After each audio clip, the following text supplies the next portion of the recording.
friends. Welcome to episode 220 of School Librarians United. I'm your host, Amy Herman. This podcast is dedicated to the issues and challenges school librarians face every day. As a school librarian finishing my 16th year, I knew I wanted a podcast which addressed the nuts and bolts of running a successful library program. I don't claim to have the answers, but I hope that this is a platform to share resources and exchange ideas.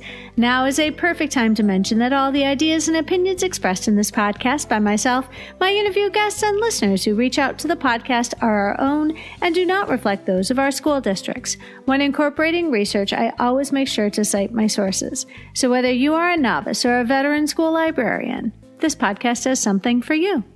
I'd like to extend a very special welcome this week to listeners Kay in Australia, Bonnie in Florida, Wendy in Georgia. Shout out to Amanda Jones and all our new listeners joining us from Missouri, because I'll tell you what, when Amanda Jones goes to a conference and mentions the podcast, all of a sudden I'm like, hey, are you in Missouri? And she's like, I am. And I'm like, I can totally tell. And you know what? That's what friends do. We build up each other. We talk about each other. And so thank you so much, Amanda, and welcome to all those new Missouri listeners.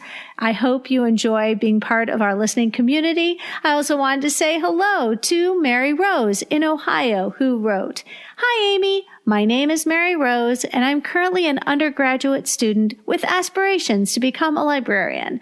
Originally, I wasn't sure what I wanted to end up, but it was your podcast that made me decide on school librarianship. I started listening in January, and I've been making my way through episodes ever since. In particular, I really liked episode 204 with Dr. Murga. I ended up getting a copy of her book that you discussed in that episode, and episode 199 with Martha Hickson. They were both incredibly informative about the impact of school librarians can have, as well as the challenges that come with the job. I feel like I have a better understanding of the profession and what my job would look like because of your work with this podcast, and that is invaluable. Thank you so much for this resource. It gave me the push I needed to pursue a career that I truly believe in. And friends, I am so grateful to hear from a listener who has found a reason to tune in. And truly, I told Mary Rose, I said, you know, your new library is going to be so lucky to have you, because I'll tell you what, when I started working in a library, I didn't have a clue what I was doing. And it's almost embarrassing to think about how difficult it was for me to figure out what to do, because I didn't have a podcast I could listen to and say, I wonder how I'm going to do this. Anyway, so Mary Rose, thank you so much for reaching out to the podcast. I love hearing how people have used the podcast to help them moving forward in pursuing a degree and a career in librarianship. I welcome you and all listeners to reach out with your feedback and episode suggestions. You can reach me either on Facebook. On Twitter, my handle is @LMS_United, or the email address schoollibrariansunited@gmail.com. If you include your mailing address, I'll be sure to send you a podcast sticker. And now a word from our official sponsor, Capstone. Capstone is an innovative publisher and education technology provider of children's content for school libraries, classrooms, and at-home learning. Home of the award-winning PebbleGo research database, Capstone has a passion for creating inspired learning and intellectual curiosity in children, and I am so excited to be working with them. And now in a segment I like to call Why I Love Capstone. Friends, I was taking care of my nephews this weekend, and it was super fun. It was, weekend at Mimi's, and I'm Mimi, their aunt. And I'll tell you, one of our activities, and these guys are little, is that we made dessert for Sunday dinner. And it reminded me how important being in the kitchen was with my children when they were growing up, and I loved it. And it also reminded me of how important that cookbook section was in my elementary library. I had amazing cookbooks, and these were wonderful because obviously it builds all that informational text. It builds that ability to read, but also as an invitation for our students to do something together with family at home. And it's a wonderful activity activity that doesn't include a screen. And then it's so authentic because then their reading and their learning turns into something that they can serve up. And in this case, it was dessert at our house on Sunday. So friends, in honor of that tradition, which I so much enjoy with my own children, I wanted to feature a series called Custom Confections. And I included a link in the show notes. Capstone has 3 books by Jen Bessel. And I really think these are fun. These books, and they were just, I was getting hungry just reading them. One is called Baking Bliss, Baked Desserts to Make and Devour. Sugar Coat It, Desserts to Design, Decorate and Devour. And finally, Sweet Tooth, No Baked Desserts to Make and Devour. And friends, a little bit about these books. They were published in 2015. They average 48 pages. They are also an 8x10 with bright, glossy pages and colorful pictures. One description, Baking Bliss, Bake Desserts to Make and Devour. Turn on the oven and get ready to bake up a sweet storm. Learn how to create tasty treats, including cupcakes with hidden shapes, checkerboard cakes, and stained glass cookies. These delectable desserts are beautiful to look at and even tastier to eat. And friends, these are home runs. I love when kids would check out cookbooks because it gave them an opportunity and an invitation to participate in an activity while engaging their reading skills. And who can argue with that? I'm so grateful to Capstone for their continued commitment to support the podcast in Season 5. They are offering listeners of School Librarians United a very special discount. Visit shop.capstonepub.com and use the code UNITED to get $20 off an order of $100 or more for both print and Capstone interactive ebooks. That's code UNITED for $20 off an order of $100 or more for both print and ebooks on shop.capstonepub.com. And now for our episode, Packing Up, and my conversation with Harry Coffill.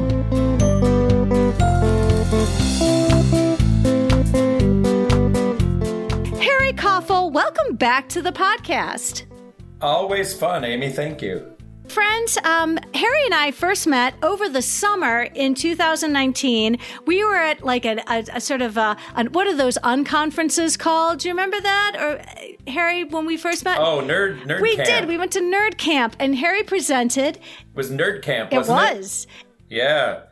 The late lamented Nerd Camp. I miss it so much. Friends, Harry and I first met in the summer of 2019. Harry was presenting at a nerd camp, and I attended your session. It was wonderful. And, you know, we've kept in touch ever since. What makes Harry especially remarkable in the array of wonderful guests that we've had on the show is that Harry has been featured in every season since we started having... absolutely, Harry. No one else has done this, and I can tell you right now, because I went back and checked, Harry is singularly the only person who has been in all 4 of the seasons in which we had guests. So season 1 was me, myself, and I, and starting in season 2, Harry had episode 48, Future of Our Biography sections, season 3, episode 109, Collaborating with Public Librarians, season 4, episode 160, round 2, Can I Just Vent, and season 5, episode 211, Circulation Software. Harry, I have no prize for you, but you should get some sort of recognition. At least a cup of coffee next time I see you.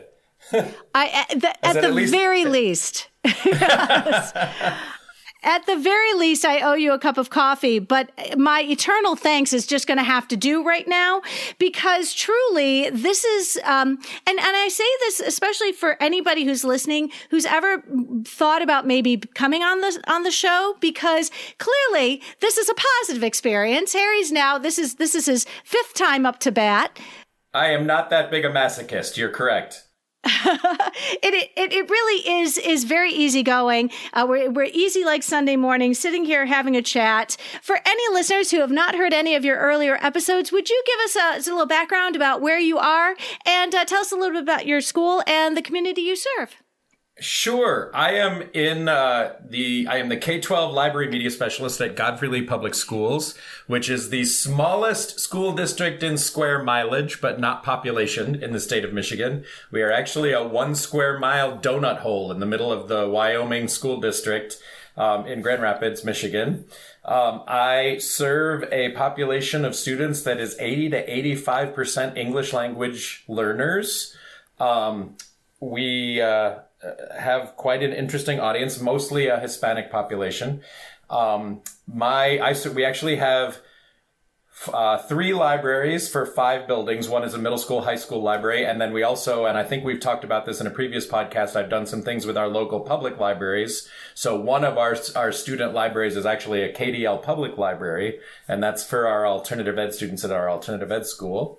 I have 2 paraeducators that work with me full time, managing all of our libraries for K through 12. So we have a nice program that we do. Our elementary school students visit, some of them bi-weekly, some of them weekly, to check out their library books. Our high school students have an open door policy. We actually this year opened after school for the first time. So that was very nice. We actually changed our paraeducators' hours so they were able to stay an extra half an hour a day, which seems to be about enough for kids to have time to get into the library after school.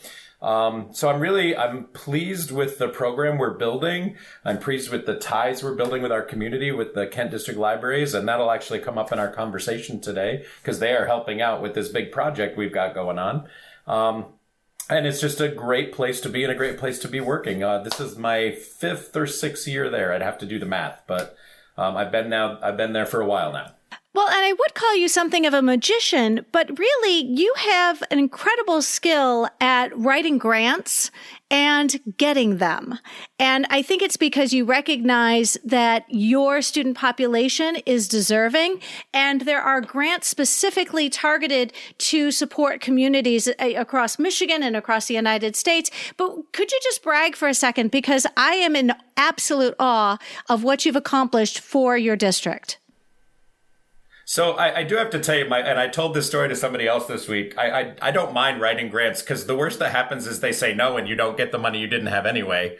So I try to write 3 or 4 a month. You know, anything that's anywhere in close to do it. My favorite though ever, and I have applied for this one more than once. There's actually a grant for Dollar General. And they give $1,000 to $3,000 a year to schools for just about anything you ask for. But my favorite question on their grant request is, how close is your school to a Dollar General? Literally at that school, I can reach out of the parking lot and touch one. So I figure I'm good in proximity for them for that one.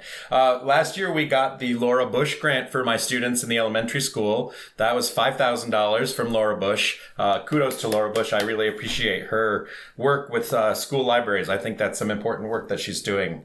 But this year, the big one is the state of Michigan had grants out for school libraries with quite a interesting set of parameters. Long story short, we came in second in that grant program and got $150,000 to spend any way we wanted. And my big target is furniture. So we are refurnishing 3 of our libraries, which is really important because another one of our libraries is going to be brand new as of August. We're doing construction on our high school building. So I haven't, informally, I'll admit I haven't checked, but I'm pretty sure we are the only high school in the state of Michigan actually building a brand new library and not eliminating a library. So, and if I'm wrong, somebody please correct me, but I'm not sure that I am. So we're spending money through our construction on building, and it's going to be a combined library, like student lounge space. And I love that for my students. Our high school is so crowded that our kids hang out in the hallway on the floor after school because they don't have any place to be. And now we're going to have a student study space with Wi-Fi and study tables and electricity for them to plug their devices in, built into the furniture. And this $150,000 grant is letting us do all of that. I did, and I said to Amy, I sent you a copy to link if you want to put that link on your podcast. If people want to see pictures of what that's going to look like, please feel free to share that with your listeners so they can click through and see. And that's the design of that is another whole probably podcast for you, what it's like to go through a request for purchase and go through your vendors. And it's been a really interesting, this has probably been most of my year as a librarian is doing this less than books. It's been a lot of negotiation and a lot of work. We're finally to the packing part of that program and getting ready for the changeover. So I'm looking forward to the last week of school.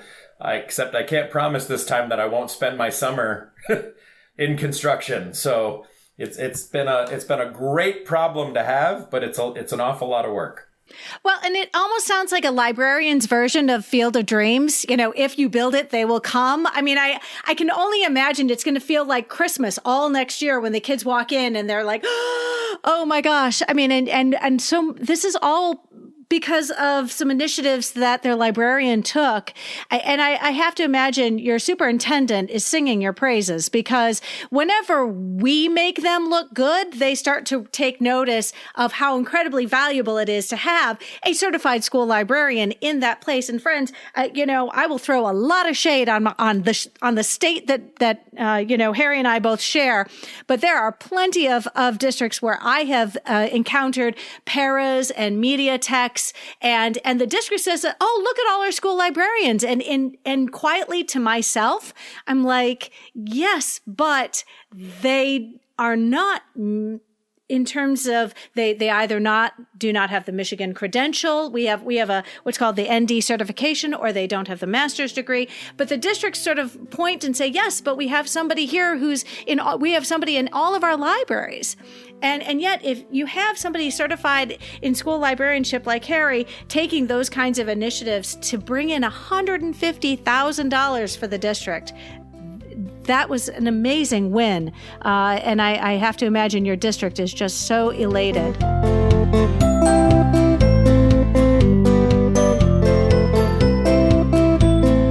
So on the west side of the state over here with the West Siders, you're our East Sider. We've actually started a library cooperative with our school librarians, which is doing some interesting work. And this month, I want to say it's the 23rd, we're heading to Lansing. We've got a lunch with legislators, educators lunch with legislators, and we've gotten a certain number of librarians that are going to be there. And this is one of the things we're negotiating for. Like, do you realize what schools have missed since they've eliminated so many librarians in our state? And it's really tough. You know, we talk about our third grade reading law here in Michigan, which is under review. To me, how obvious is it that if you want your third graders to read, your third graders need library books, and a library in which they can access them, and somebody who's excited there to advocate for them. God bless every paraeducator we have. But there's something about having our degrees and our endorsement and our research that I think is important. And we wouldn't settle for it in any other part of our curriculum. We wouldn't ask science teachers that haven't taken science to teach science. So why do we hire people that don't necessarily have a library background to do these jobs?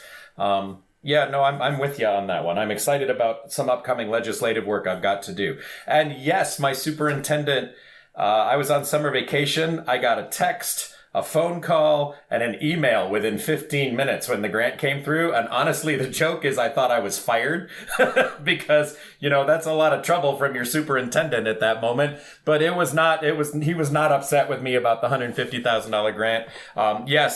We do actually have a new superintendent since this program went through, and we're all working really closely together on making sure this is spent equitably among our buildings and wisely. So, and that's been part of our challenge, is making sure that grant gets spread out among all our students in a way that's fair to all of them. Well, and I think about how much money the district spends on these sort of reading programs, and it just angers me because everyone likes something that comes in a box. Everybody likes a reading program that you can put into a box, and it's got these steps and all of it, and little sort of, little reading books that you have to read on level and then take little tests. And I think, instead of investing in a reading program, just take that money and funnel it to the certified school librarian who's sitting in your library. Oh, you don't have a certified school librarian? How about you get a certified school librarian and just see what that alone will do to your reading scores? Well, and the other side to that coin, Amy, is and it's coming in the news now, are these book challenges that we're seeing all over the United States. And I know what happens in a district that has a librarian on staff like you and I to handle a book challenge versus one that doesn't. and whether or not a principal or an administrator knows how to deal with a book challenge. I've actually trained my administration as to this is what should happen should this process ever happen here, and know that this position, the library position, should actually be the top of that hierarchy, not the superintendent, not the principal, not the chairman of the English department. There are ways to go through processes like that don't happen in schools that don't have them. So the what are my kids reading in school question is actually worse in places that there aren't librarians, because the decisions are being left up to such a wide variety of staff members with or without training in doing it. A previous school that I taught at, the paraeducator would go out and buy the top 10 books at Sam's Club instead of doing any actual research just because they were on the bestseller list. And I'm like, that isn't the books kids want to read, So understanding our pathways, windows, mirrors, and sliding doors for our students is a big part of what we're trying to do now, and making sure that those books reach all of our audiences in ways that kids are excited about reading. Absolutely, 100%. So, I think a lot of your expertise on this particular topic of packing up is recently acquired as you are working.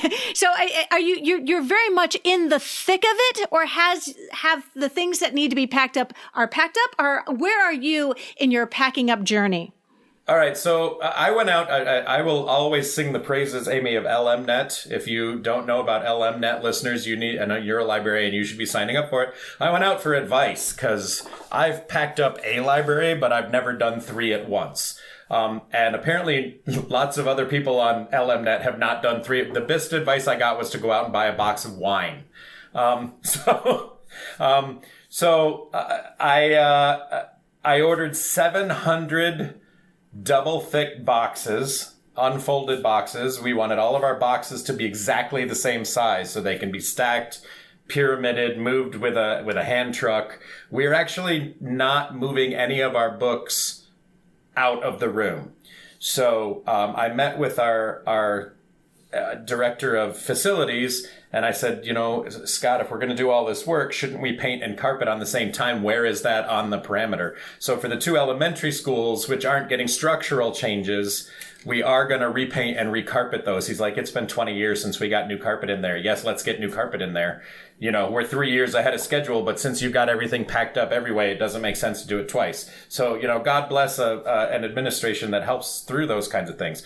So because we're going to do the repainting and carpeting, before the new furniture arrives and all the old furniture goes away, everything will be in boxes. They'll carpet half the library, move the boxes from one half to the other, carpet the other half of the library. Then all the furniture come in, then we'll put everything back. So far, we have boxed the early childhood center, and that's all done. Shelves are empty, and the things are all in boxes. The boxes are all labeled.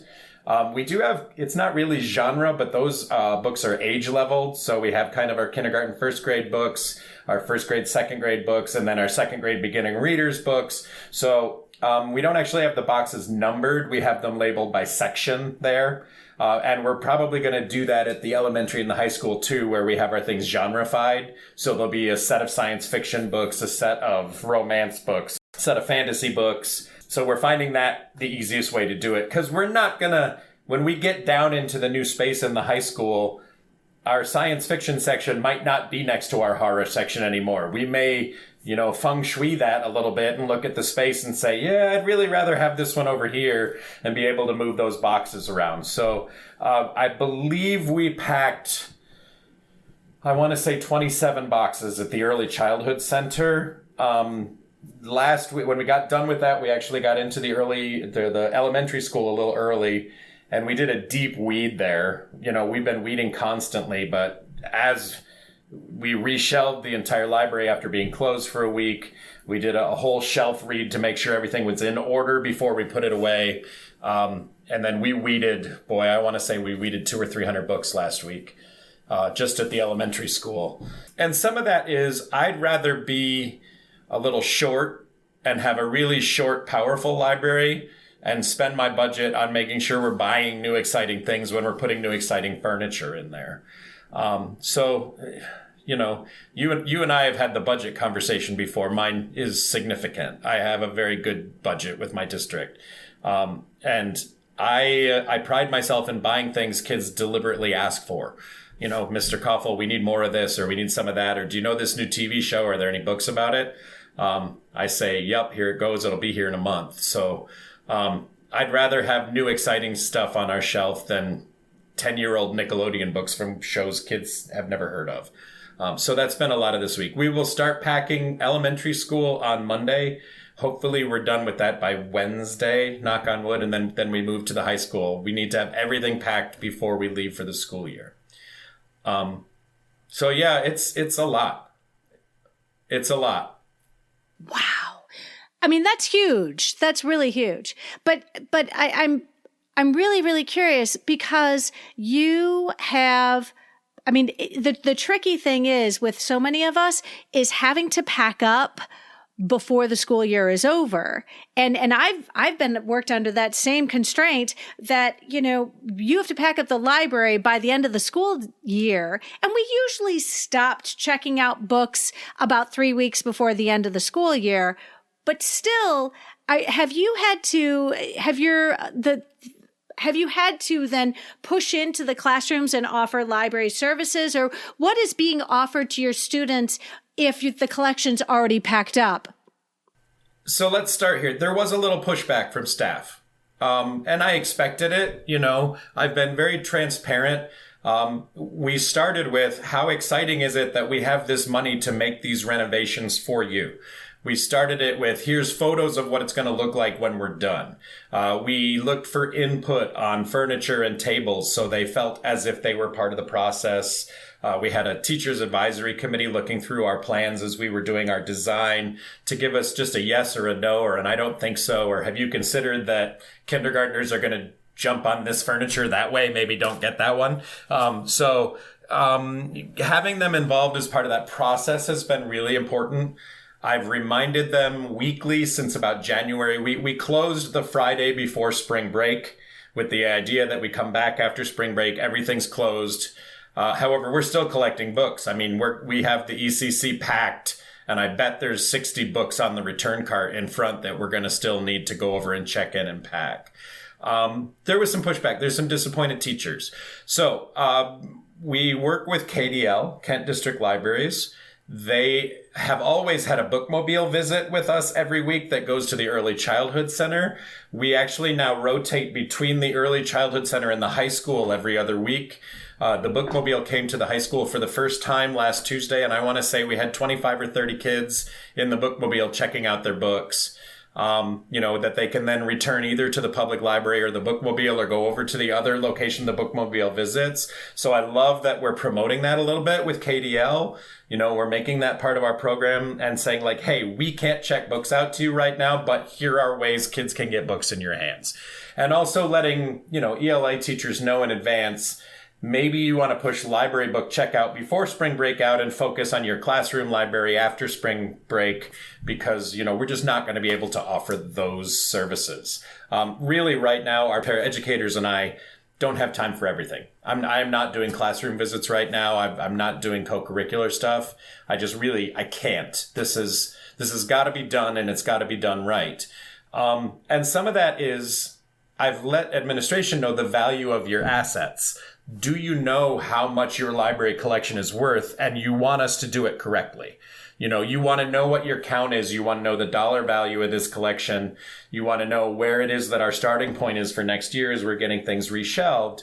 That's let administration know the importance of it. We are doing full inventories as we pack the boxes. So every book gets scanned before it goes in a box. So we are sure when we unpack in August that what we have is what the computer says we have. So we're finding, I want to say we had 900 volumes missing at our early childhood center, which was not a surprise to me because, kindergartners aren't the best about returning their books. But going through a formal inventory has been a little shocking, but it really does give us a better idea of where we are in copyright dates and checkout and book popularities and those things too. So, I knew we were going to take a little PR hit, but it's all going to go away when they walk into new carpeted, shelved, beautiful spaces in September.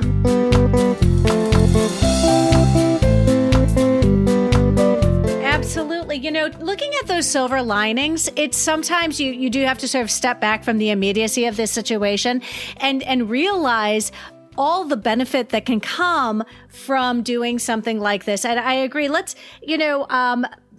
The interesting thing, backing up to what you were saying about having that aggressive weeding, that absolutely brutal weeding. When I was overseeing 2 libraries packing up, the first thing we did was we pulled an 8-year non-circ list, and I simply told my assistants, pull everything, and with almost it's so exact. It takes a lot of the thought out of it that you could just say, these books haven't seen the light of day in 8 years.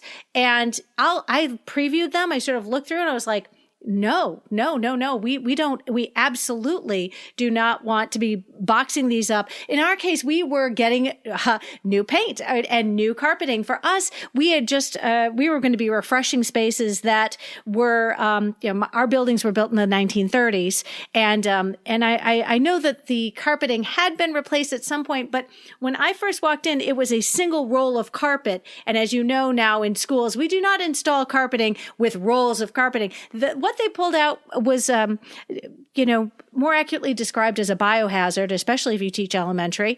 And so I was very excited at the prospect of just refreshing a space that was built in 1938. But, what happens right away when you take those books out of the collection? This is sort of a pro tip here, friends. If you weed and then put things back on the shelf after the carpet's gone in and the paint's up on the walls, people have no idea how many books have been taken out of that collection. You can absolutely disguise a weed and the packing up process, because as we were packing up the books that we're keeping, we were also packing up the boxes that we were weeding. But nobody was the wiser except for me and my assistants. It was fantastic. You didn't have those questions. And what Harry was saying was talking about having fewer books on the shelf. That is by far that's like when you Marie Kondo your own possessions. When you Marie Kondo your collection and bring out in sort of really highlights the best of what you've got. And what you've done is take out the things that are never going to get read and they're only getting in the way. And so I think it's better to have fewer books on the shelf, because I'll be honest, I've walked into spaces where you couldn't pull a book out without 3 other books coming off the shelf at the same time. Go to that administrator and tell them that you need more money for books. They're not going to see it. They're like, where would you put the books? You don't have room for the books you've got. And you're like, excellent point. I can fix that, but you're going to have to do it in a way that you don't anger your teacher population at the same time. One of the things that we talk about, I do drama stuff too, and I've written some plays, but authors talk about having to kill their darlings. Sometimes when you write a book, you have to edit the thing that you like the best about the book because it's not feeding the book, right? And it's the same with libraries. The one I had this week was I absolutely love Lemony Snicket's series of unfortunate events. I think it's a really funny series. I've listened to all of them on tape, but we had 6 copies of all of them on the shelf. And it's going on, 15, 20 years old now? So I'm like, we're going to go down to 1 copy of each of those on the shelf. And I'm not getting rid of it, but I think a kid's more likely to find it actually now. If it's not taking up an entire set of shelves, it's not imposing, it's not intimidating. I had a few smaller, the classics, the Old Yeller, where the red fern grows, and I believe they should be in any library. But I don't think they get found when there's 10, 20-year-old copies in your library. One of the things we did was we made a list as we were weeding this week that said, next September, reorder these Roald Dahl books and get them in new copies. New hardcover copies with new covers that make them enticing. Because 3rd, 4th, and 5th graders aren't going to be enticed by 27-year-old paperbacks with yellowed pages that are falling out. It's not respectful to hand those books to children. You can keep your classics, but your classics still need to be weeded and repurchased. And they need to be purchased. People may tell you that what a book cover looks like doesn't matter, but they're wrong. I serve a population that very often doesn't look like the kids on the covers of books. So I'm very cautious to make sure that those books appeal to them are in ways that are going to make them want to read some of those classics. So yeah, use your weeding opportunity, not just to say, hey, let's get rid of these, but hey, Judy Blume's got a new movie out. Maybe we need new copies of all of her books. So kids get beyond Are You There, God, It's Me, Margaret, and read her other stuff that's great. Or, hey, my kids are really into Ivy and Bean right now. Maybe I can move them to Beverly Cleary because Ramona is still awesome, but Ramona's not awesome if her books are 40 years old and the pages are falling out. So, those ththings are important too. Undeniably. And I will say, I've said this before on the show, when I buy replacement updated copies, what I do is I will put a little Post-it note of the year that book was printed. And then I'll put, and my copy, and then I'll put the new one next to it, and I'll take a side by side, and I'll send a bunch of those to our PTO, because usually it's a PTO that's giving us the money. And just seeing, hey, this is the copy that we had originally, and here's a new copy, or maybe this was, bowling for beginners, or, how to play a football, but I've given it a new book, and you put the two side by side, and it's undeniable how librarians use our money, and we are doing our due diligence as custodians of our budget. Book styles, though, too, Amy. One of our rules this time was, I don't like to name this company because I like them fine, but it's Scholastic paperback books. One of our rules was, if it doesn't have a name on the spine, we're not going to keep it on the shelf anymore. So any of the books that are actually spine, it's like stapled paperbacks, we've eliminated all of those from our collection. And I've had that conversation with administrators and parents too. Here's a hardcover copy of Pigeon, and here's the paperback copy of Pigeon. Which would your kid rather read? They'd rather read the hard copy. They do recognize the difference in quality of the book. And I would rather buy 3 hard copies than 15 of those paperbacks for the same price that are going to last me 10 years and that the kids feel respectful reading. It's a lot easier to respect your collection if you buy books that are good quality in the first place. So we are moving away. I would rather spend more money on better quality books than get twice as many books for half the money. And if I can't shelf read and see what a book is on the shelf by looking at the spine, I don't want to manage the library that way. So that was one of our big decisions this time, which was tough at our early elementary school, because dang, every time there was a Scholastic book fair, they wanted to donate 300 of those to the library, and somebody went, yay. And I would be like, no. Well, and as somebody who, I had a grant last year to buy some books, and I realized I could buy so many more if I bought the paperbacks. And so for the first time in my library career, I'm like, you know what? I'm just going to get paperbacks. We don't have a system to get, we are a fine-free program, so we don't issue fines to students if they lose books. But the problem is the paperbacks that I bought with that very modest grant, unfortunately, the kids put in their backpacks, and honestly, a couple of kids are like, wow, Mrs. Herman, this book's been in my backpack for like months. And they pull it out and it looks ancient. Like, I was like, dude, why did you continue to carry that in your backpack? You weren't reading it. They're like, I know, I was just too lazy to take it out of my backpack. And they hand me over something that looks like it has circulated like, a dozen times. That student was the only one who had that book. But it's been out once. And it lived in their backpack. We now, in high school, we do that. In high school, we do that a little more. We buy 2 hardcover copies of The Hate You Give and then 10 paperback copies because we know it's going to be really popular. And after it's not as popular, we rotate down the paperback copies. But my philosophy on some of that stuff, too, is, we buy the contact paper to protect our paperbacks, and we put contact paper covers on our paperbacks. And really, I start doing that math in my head. What are you paying me? How much did the hardcover cost? How much did it cost us to cover all of those? Me or my paraeducators that we could have been doing other jobs. And by the time you go through all that math, could we have bought the hardcover for the price we paid for the paperback? I go back and forth at the high school level between purchasing the library-bound editions and just a regular hardcover edition. I do tend to lean towards liking the hardcovers, just because sometimes the library bounds don't age well graphically. more than, and I think it's a different experience in reading them. The spines don't open quite the same. I do get them when they're available sometimes, or if they're exactly the same price. But I'm with you on, I can buy some paperbacks for high school and middle school. I will do that with things like Goosebumps books. Things that I don't think are going to stay on the shelf for 20 years. Things that the kids are asking me for Five Nights at Freddy's books now. Fine, I'll get a few of those. But, 10 years from now, they're not going to have the interest level. So there just wasn't a lot of sense in spending big budget bucks on them.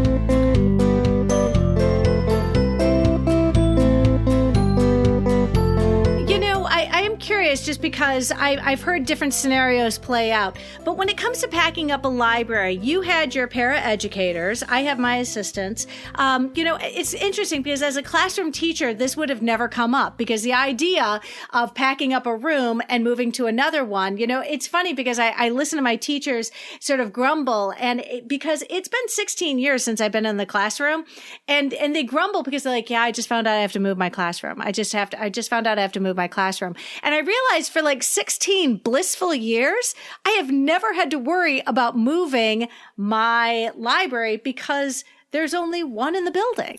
Well, I was a classroom teacher for 20 years too, so I've moved my classroom more than once, and I weeded every time I did that too. So, including the last time I left a classroom and went back to the library when I weeded everything. So, I took full advantage of the dumpster on the way out the door. So, I bet. On a somewhat related idea to like packing up and vacating a space we once occupied, I know there are listeners who can relate to the upsetting news that our spaces are being reconfigured. Now, in this case, you have a new building that you're getting excited about moving to. But I have to also acknowledge that in some cases, when we are packing up, there are issues around why we are packing up. We've closed 2 buildings in our district that I formerly worked at. And I know that there's a lot of emotion that comes with packing up a space, which is now going to be something else. And it's hard not to have some of that, emotion sort of cloud the process. But I will say I've also had to pack up spaces which were still in the library, but they're now being allocated to other staff members. For example, one of my offices was given to the reading specialist. And I got to say, I was not real happy about that situation. In another one of my buildings, that office was given to our social worker. So I never left my library, but I just had a smaller space now. Or one of our walls was now going to become we had a computer lab that was put in. And so they took a third of our library, put a partition up. And so all of a sudden we had to move everything that had been in that space and just moved it a lot closer to everything else. And, it's hard because many of these moves are not so much to a new space, but you're reconfiguring the space you're left with. So there's a couple of things that I hear here.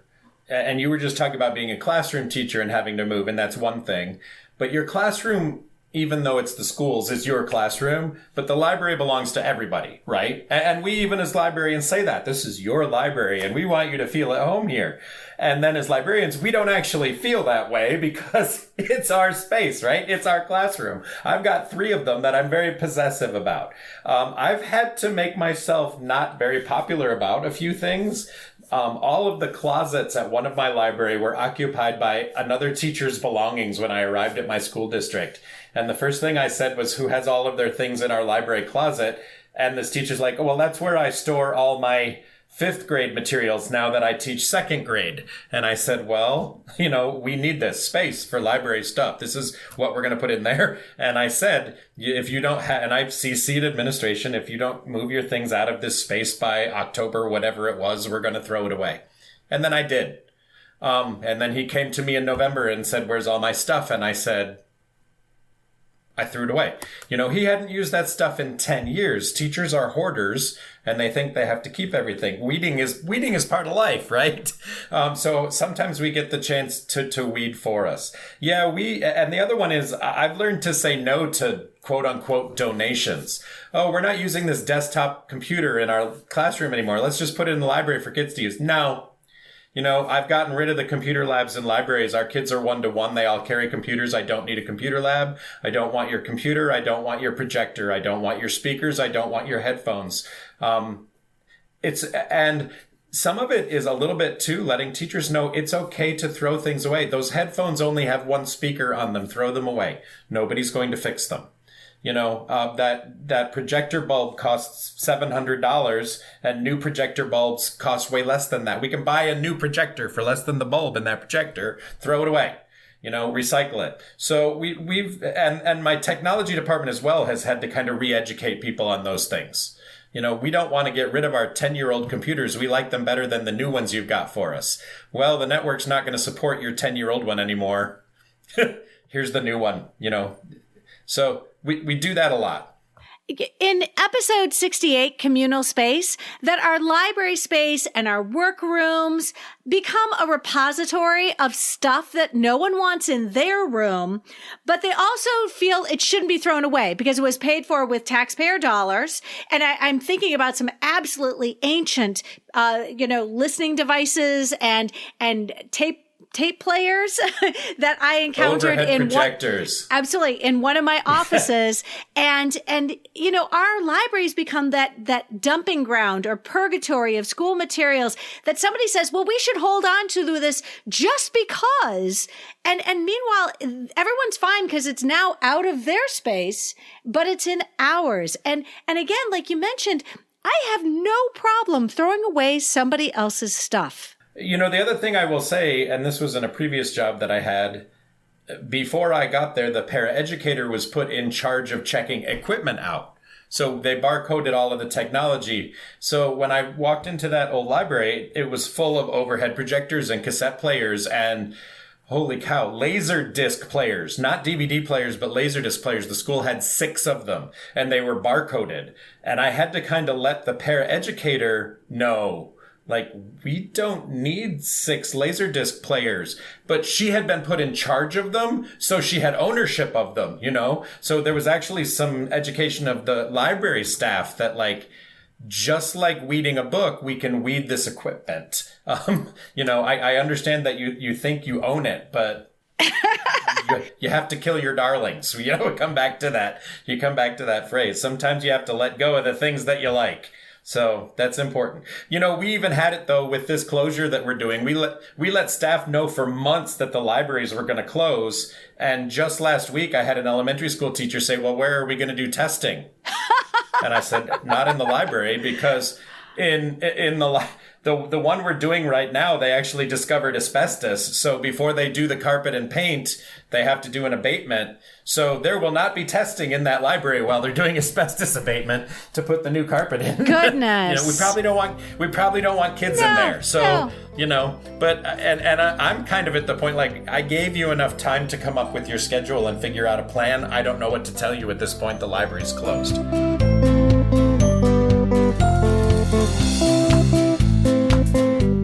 We just survived our week of state testing, and we had 4 tests going on in our Learning Commons. And I sort of posted about this because, of course, we have to close the Learning Commons, and it's nobody is happy, including me.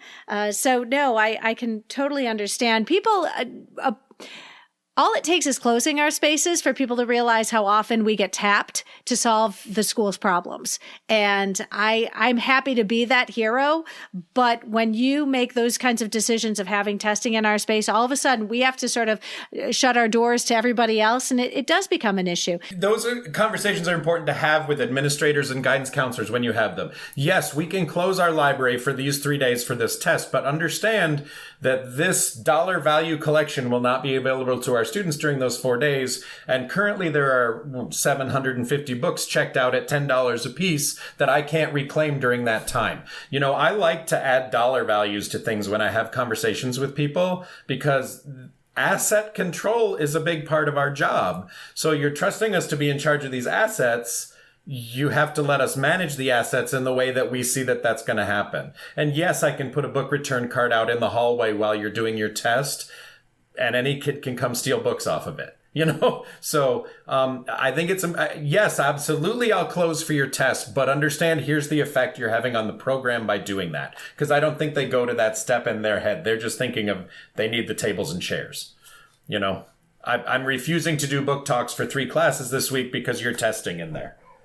This came up last week when in a conversation with Kelsey Bogan about our end of year reports, but mentioning this, how much money is being spent and what in terms of volumes, how many books can you buy for this much money? Because oftentimes, even that is something that needs to be spelled out in our end of year reports, because administrators don't always recognize that when you allocate this much money for the purchase of books, this is actually how much you're going to get. And especially in a program like mine, where we do not have fines, it really does put the burden on us to try and get those books back. And when we can't, all of a sudden, what we have to be able to purchase to replace those copies becomes really sort of difficult. There's some formulas for talking about that. I know books per student is not necessarily all that for library talks now, but I do like to say it. Like in this building, we have this many students and there's this many books per student in the library. And also, like, here's what our checkouts were last year versus here's what our checkouts are this year. Do you see that when we've spent money to raise, and then the other one for me is copyright dates, when we've spent money to raise the average copyright date for our library, do you see that our circulations go up, therefore our books per student count goes up because more students are checking out books because the library is more vital. And you can actually put together a little math formula that non-librarians will understand to make sure that they understand that you're spending that money well. It is important to have that vocabulary because they like to hear, oh, you can prove to me that kids are checking out. I can't prove they're reading them, but I can prove they're checking them out. I can talk about that. I can say how many books have been checked out and renewed and what my top 10 book list is for the year. And look at these exciting titles my kids are picking. Learning to use your OPAC is an important part of that because your OPAC gives you that data. As a 21st century librarian, there's no excuse for us not using that data when we're talking about what our budget needs to be with our administration. Oh, you better be sure. I pulled up the average age of our books when I acquired the collection. By the way, it was 2004. And maybe 2002 for our nonfiction, which is terrifying. And then that we had 2 books per student. And I took that information to our foundation and I shared it with a friend of mine who happens to be a retired school librarian. And we used to work together. I said, all I had to do is tell her we have 2 books per student and the average age of our collection. And magically, we have a lovely grant that we are spending right now from the foundation because those 2 numbers alone were enough to convince the purse strings, the people who hold the purse strings, that, you know what, there is a missed opportunity, and this is something that money can fix, and that is the truth. Absolutely. Harry, when you and I first recorded our first episode on the future of biographies, it really did call into question for me, especially because for me, I was dealing with a much smaller library space than I'd ever had before, and that we still had some lovely digital resources provided by the state and by our districts. Sometimes it called into question even the need to have as large a biography section as we do. It makes sense that when you are moving into a new space or you're going to be shifting your collection or you're going to be packing up, to sort of reimagine what your future collection should look like. And if in a packing up your collection and your weeding, call into question, for like we did, the need to have as many print biographies on the shelf as we more traditionally might otherwise have. So we're in a rather unique position with our district. In addition to being English language learners, so I think having physical texts, being a duolingual student is important. We also have many of our students that are students of need and may or may not necessarily have Wi-Fi at their homes, may or may not necessarily have access to those digital. They have them at school. It's one of the reasons that we've added this student center where they have a place to go and use Wi-Fi before and after school. I'm still a firm believer in print texts. Now I have, and since you and I did that one, I think nearly 5 years ago, I have refocused my nonfiction collections on stuff that I'd want to go home and read. Nonfiction doesn't have to be a dreary textbook with an index in the back. One of the favorite books, I don't know if you ever heard of it. We've got a great book at the high school called Packing for Mars.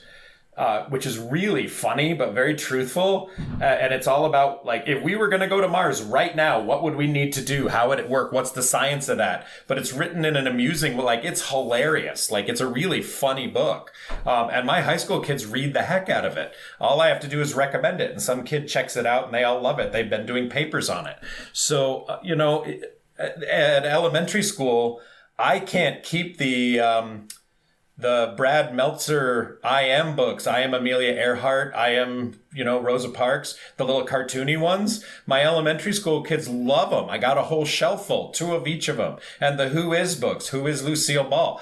Kids are reading about Lucille Ball? Really? Like they care? But she's there and they like them. So, I don't think those things have places. You just have to find the 21st century equivalent of what you need to do.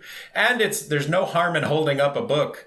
I got rid of a book on Madonna at our early childhood center because I held it up to the first grade class and said, "Do you know who she is?" And they didn't. So it doesn't need to be there. I like her just fine, but you got to kill your darlings.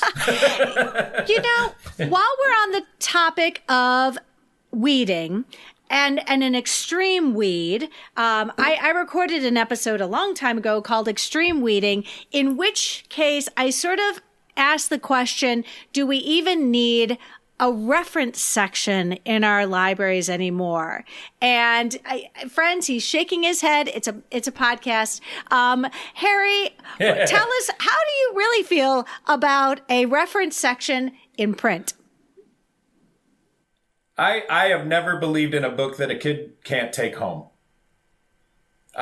Giant coffee table book. We had a giant Big Nate coffee table book. And if that kid wants to shove that in his backpack and haul it home, knock yourself out, kid. I love to lay on the floor with a great big coffee table book myself and look at those pictures. We all know that we're beyond buying the encyclopedia set for our library, I hope. Almanac stuff. Great, have it on the shelf. It can still go out. My kids still want to read Guinness Book and they still want to read the Ripley's Believe It or Not. I can get them to read like those, a NASA collection of here's all the spaceships in NASA and a little description of each one. Those are great reading points, especially for reluctant readers. Because they don't necessarily have a narrative, but they're still doing great amounts of reading on little sections on, video game records or spaceships or design or F-150 car designs or, those are awesome. But my idea of a reference section are the stodgy, dusty books that nobody ever is allowed to take home. No, if it's in the library, it goes home. That's just it. If it's too big and you don't want to carry it, you can read it here. But if you want to carry it home, we'll get you a wheelbarrow. I think there's still space for a reference library at a public library where we're going to go look up property records or old maps or I haven't used one in 20 years, but I'm sure that there's still a great reference section. But I don't need it at my middle school library. I need a nonfiction section. I have the occasional kid that would rather use books than Michigan Electronic Library for their research. Because it's less distracting for some kids to have the books than Michigan Electronic Library or Google or wherever they're doing their online research. But no reference section.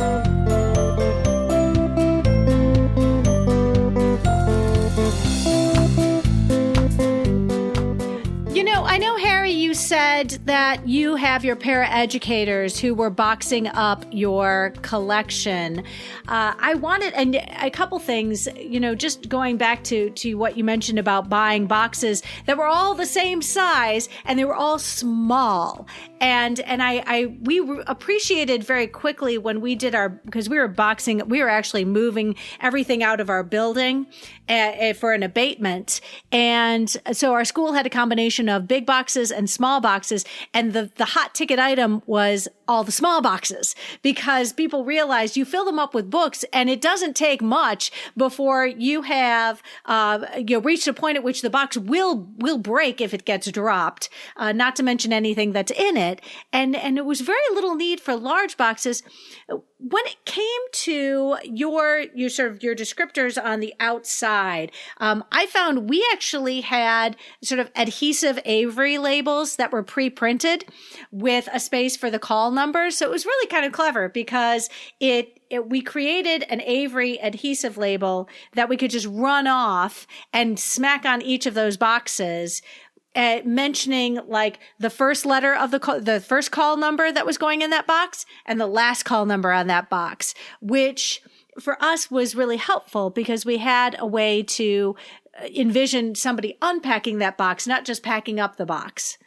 At the Early Childhood Center, I can say, so we made labels that said everybody, right? Those are ebooks, everybody books, which are like children's story books, picture books. And then we had everybody book stickers, and then it was like Albert through Collins, right? And then the next box was everybody Collins through whatever starts with D. So we just did the author's last name. And then we had a BR sticker that's for beginner readers. We had a Spanish sticker for all of our Spanish books. And then we just did them by author. I wrote the entire author's name, not just A through C or C through D, just because it's going to be easier. Literally what's in that box, theoretically, we could take it out of the box and put it back on the shelf in order. Like, we put them in the box in order. We did 50 pounds per box. Like, the boxes are rated for 50 pounds. We kind of said, we don't want to go over that. We had a few that were short, and I said overstuffed the next one. Like, we wrote heavy on the ones that we double stuffed. So we knew when we get to the other end, like, oh, be careful picking that one up, because we didn't want to have one box with 10 books in it and one box with 70 books in it, right? So yeah. And I think we'll go forward with that organization. At the elementary school, it'll say spooky, it'll say sports books, it'll say animal books on the stickers, and then we'll just label by author's last name again. So, but yes, having them all the same size. We're doing the office supplies and the closet stuff in copy boxes, but again, those will all be the same size. Really, and that's because we're not going to be the ones moving them back and forth as they do the shelving and the painting and the carpet. So, they'll probably have a hand truck and move them 4 at a time. So the stacks can just all move around. If they're all the same size, we don't have to worry about the boxes collapsing or falling over. So we did buy double thick packing boxes. So we gave that thought. Yeah, I didn't want to wind up with banana boxes or furniture boxes or, Haphazard. Yes. No, we we're very lucky. For 2 of our moves, we had professional movers who were going to take everything off the shelves. And that way we didn't actually have to sacrifice a lot of our checkouts until we got really towards the end of the calendar and the end of the school year. But when it came to having non-librarian folk boxing up the library, we tried to spell it out on the Avery label as best we could, so that when they were closing those boxes, even if they didn't have an idea of what they were just doing, we had a place to sort of put those books when it came to unboxing them. And it was interesting because we had non-librarians unboxing as well, which sort of created some chaos. So Harry and I both work in Michigan, and we have access to a very important retired librarian community called MAME Forever. And my interview with Terry Belcher, Retired Librarians Rock, we talk about how retired librarians, especially here in the state of Michigan, will come in and help with something like a weed or boxing up a collection. So friends, if you haven't considered bringing in support, that might be an opportunity for you to reach out to your state organization, see if the retired librarians might be interested in providing some of that additional support. So Harry mentioned that somebody suggested he buy wine if he's anticipating boxing up or packing up his collection. I'm not going to disagree with you there. Misery does love company. It is important that you sort of swap notes with other school librarians, especially if this is happening across your district. When it happened in my district, we sort of had a staggered approach where we had, in this case, 7 elementary schools, and we were doing, I think, 2 at a time. So we were able to learn from the earlier efforts to box up a collection, packing up a collection, what that was going to look like. We took that knowledge and sort of built on it. And that was we sort of crowdsourced. I was sort of hoping in crowdsourcing what I've learned, what Harry has learned, that some of this has proven to be a little bit helpful. So not only did we learn from one another, we also could feel that each other's frustration when it came to putting everything back out and trying to restore that sense of normalcy to our library spaces. Harry, would you admit some of the mistakes you've made, or what were some of the things you made sure to avoid in this process that has consumed so much of this year for you? I think a little bit of it, and we learned this, we're learning as we're doing, right? We're on 2 out of 3 right now. We were actually overthinking the box labeling and stuff at the early elementary. And finally I said to, my 2 partners are great and we work really well together. But I said, we're going to be the ones unboxing these boxes. So whatever we write on them, we'll know what's in them and we know where they go. All 3 of us know our collection. We all work in almost all of our libraries. We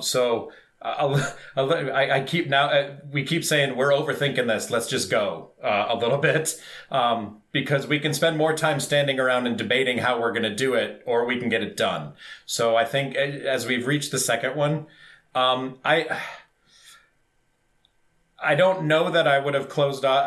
I'm still worried that we're not going to be done before the end of the school. I don't know what our timeline is. We're winding up with some things up in the air. I would rather be done with some time left over to the end of the school year than work right up to the bell. We've already had to call our paraeducators back early in August, so we're ready to go when the school year starts, which the school understands we need to do. But I'm not happy with how much we're closed, that we had to close for the entire end of the school year. That being said, I won't apologize. I don't think that there was a better way to do it. If I had to do it again, I don't know. When are we ever going to have the opportunity to do 3 at once again? It's just such a huge thing. I don't know what the mistakes are yet. We'll find out in September when we get everything out of the box. I'll tell you what we did wrong. LMNet was really helpful. They gave me some really good advice. Even if some of the advice was, are you crazy? You shouldn't do that. How do you do 3 at once? Some of the advice was, congratulations, best of luck. I'm glad I'm not you. But even that, having the support, I like LMNet for lots of things. I think it's probably my number one go-to resource for working with other librarians. And it can get really, personal with people that you're never going to meet and that live far away, but knowing what their experience is really helpful. It saves you making some of those mistakes. Absolutely. That virtual PLN, which we have all come to find. Some of us have found it on Library Facebook. Some of us have found it on Library Twitter. Hopefully some of you have found it on this podcast. But, I do think that when it comes to going through something that on the scale other educators are not going to understand, your teachers in your building are not going to understand the scale of what you're trying to accomplish. Really, this is where you've got to talk to other school librarians who can completely identify with some of these struggles firsthand. Friends, I know I recommend, and I put a link in the show notes, for any of you who are, if you haven't listened to our renovation episode, episode 202, which was recorded in this past fall, Renovations Experts Chime In. I had, I think, 9 school librarians who all wanted to share their experiences about their renovations. And one that was so extreme that they were actually moving into temporary sort of trailers while new buildings were being constructed. I mean, it's always going to be a compromise. There's a compromise and an inconvenience that we're all going to experience on some level. And yet, I can't wait to hear how this goes. Harry, I hope that you show us not only the before pictures of what's going on right now on your social media, but also your after pictures. I know listeners are going to want to make sure to follow your school Twitter account. If you wouldn't mind sharing it with us, let us know how we can reach out to you and follow this on your social media. So Twitter is at Lee Libraries, and we are on Facebook. It's Lee Libraries and Innovation Center. We are also on Instagram, but I have to tell you, I forget what that is because it just goes from the other two. But if you can see pictures of what our boxes look like right now. I did send you the link if you want to see the potential. We do have our mock-ups of what the new facility will look like in the fall. I am planning on opening a grand opening ribbon cutting when we get our new high school space done in September. So, and we're actually going to invite, again, some state legislators, I hope, to that, because I want people to see what a vibrant library should look like at a high school, and how it can serve any high school population, not just, my population. It's such an important thing that I think gets overlooked, and I'm so proud that this is something that I can build for the kids at Godfrey-Lee. Harry, as always, it's such a pleasure to have you here. I know that your students are some of the luckiest kids in the state of Michigan, and I wish you a fantastic rest of the school year. Would you please come and visit us in season 6? Absolutely. We'll have to think of something to talk about. It won't be hard. Have a great evening. Thanks so much, Harry. Thanks. I find talking to Harry so incredibly reassuring, and I've enjoyed all of our conversations. If you haven't heard his past episodes, I highly recommend them. It really is a joy to listen to somebody who truly feels so incredibly passionately about his job and has had so many lived experiences, which he has generously shared with all of us. If you found this episode helpful, please share it out with your team, your PLN, and on social media. Be sure to follow on your favorite podcatcher so you'll never miss an episode. And if you really like listening today, consider leaving a review wherever you listen to podcasts. Reviews help others find us. One last friendly reminder, friends, I encourage you to take advantage of Capstone's generous $20 discount off an order of $100 or more using the code UNITED. The topic of our next episode will be manga in libraries and my conversation with Jillian Rudas. I hope you will tune in.